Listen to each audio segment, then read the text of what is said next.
Welcome to the Compass for Being Human, where we educate the ego, emotions, and philosophy for men. Today we're talking about something deceptively simple: stillness. Not meditation as a trend, not an aesthetic of quiet rooms, just the ordinary moment when there is no noise, no distraction, no performance to hide behind. For many men, that moment feels wrong. We shrug and say, I get bored easily, or I can't sit still, as if restless distraction is just personality. But that's a lie we tell ourselves. Often what we call boredom is avoidance, the fear of being alone with ourselves, and that fear matters because everything else I'm about to talk about grows from it. We live in a culture that worships motion, scrolling, hustling, producing, performing, and if you're not in constant movement, you're told you're falling behind. This pressure hits men in a particular way because from childhood, boys are trained to act, to fix, to prove. Action becomes masculine, reflection becomes suspect, even feminine.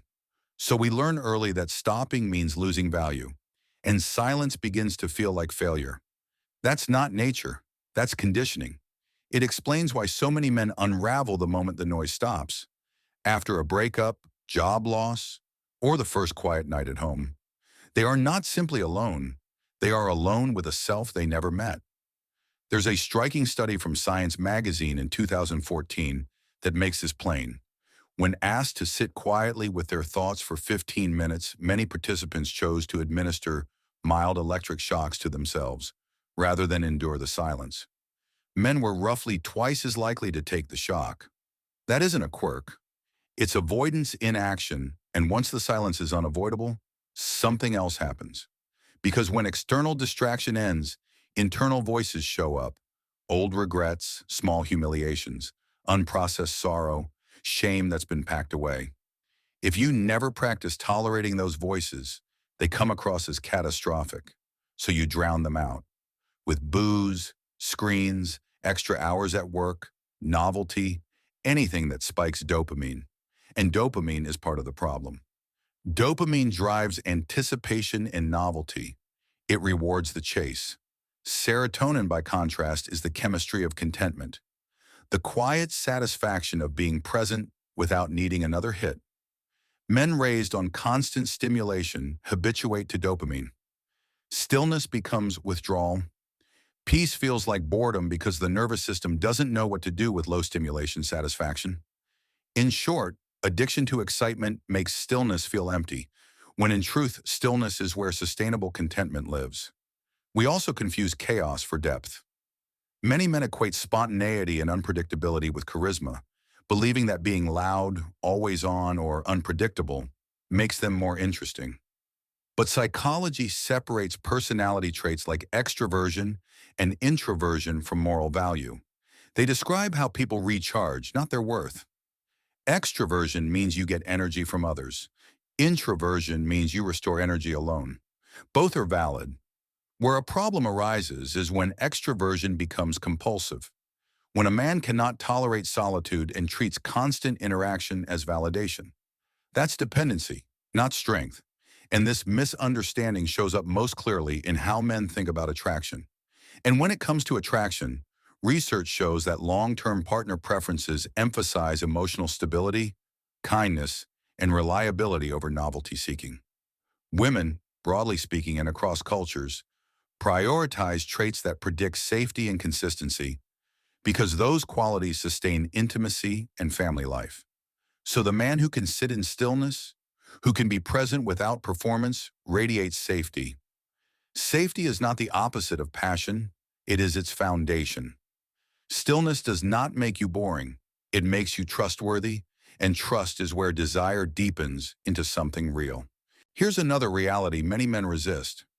Not because it's cruel, but because it's uncomfortable. Personality shows up on the body. Your emotional habits literally shape your appearance over time. Chronic defensiveness tightens the jaw. Habitual anger knits the brow. Persistent anxiety raises the shoulders and compresses the breath. Micro-expressions betray contempt or disinterest before words do. Conversely, warmth softens the face, calm opens the posture, and steady breathing deepens the voice. Studies also show a troubling pattern. Men with fragile self-worth, whether inflated or deflated, can become hostile toward women when their identity feels threatened. That hostility is not masculinity, it's insecurity and armor. In practice, this means that surface-level looks are not stable predictors of long-term attractiveness.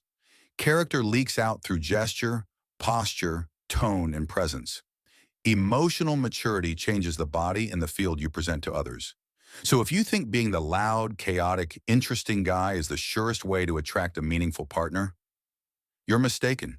Presence, steadiness, and reliability are more potent, and they come from stillness. This isn't philosophical, it's trainable. And that matters because if it were just a mindset, most men would already be stuck. So why do so many men avoid it? Because stillness destabilizes the ego. We build identities by doing, through achievement, performance, and attention. The ego thrives on motion because motion produces measurable proof, likes, promotions, trophies. Stillness asks a man who he is without the scoreboard.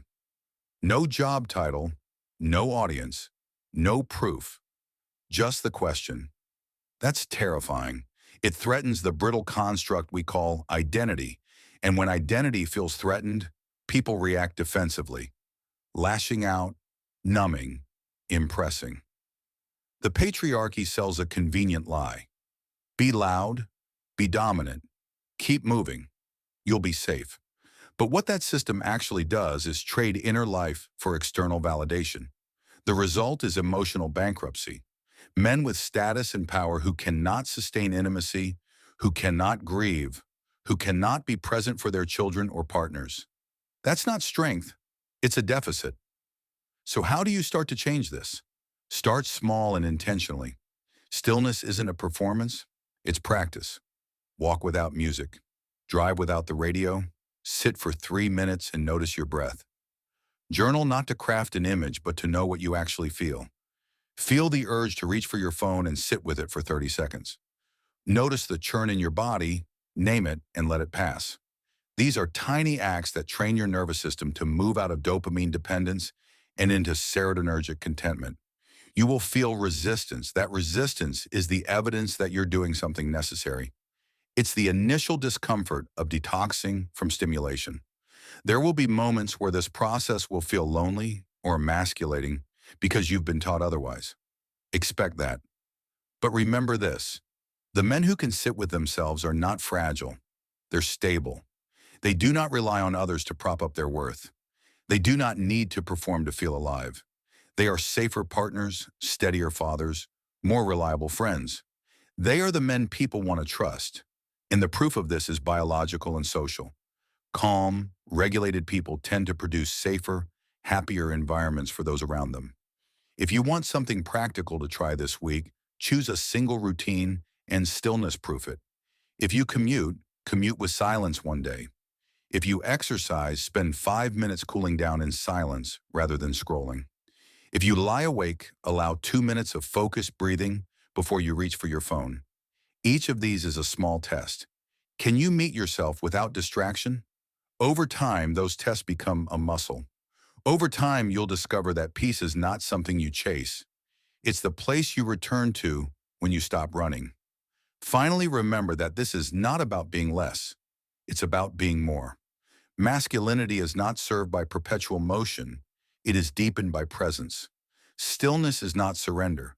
It is a way of cultivating the kind of confidence that does not need to shout. Be the man who can sit. Be the man who can listen. Be the man who can stay. That is the man who does not hurt others by accident or by design. That is the man who builds trust, and from trust, real intimacy and meaningful life follow. Next time the urge to escape comes, pause and ask, what am I afraid will surface if I stop? Face the answer honestly. That is where real strength begins. Thank you for watching. If this resonated with you, don't forget to like and subscribe for more videos.